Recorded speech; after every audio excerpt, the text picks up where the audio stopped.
Good morning, कैसे हो?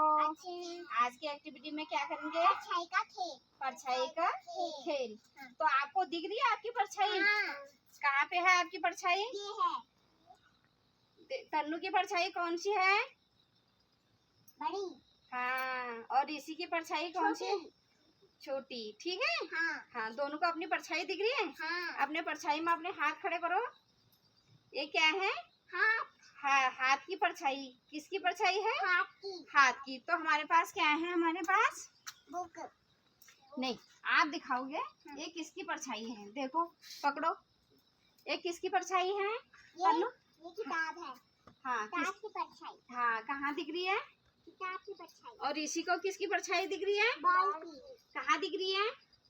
हाँ, ये कहाँ दिख रही है? बॉल की। बॉल की दिख रही है ना? हाँ। हाँ, तो हमारे पास ऐसी क्या है? हमारे पास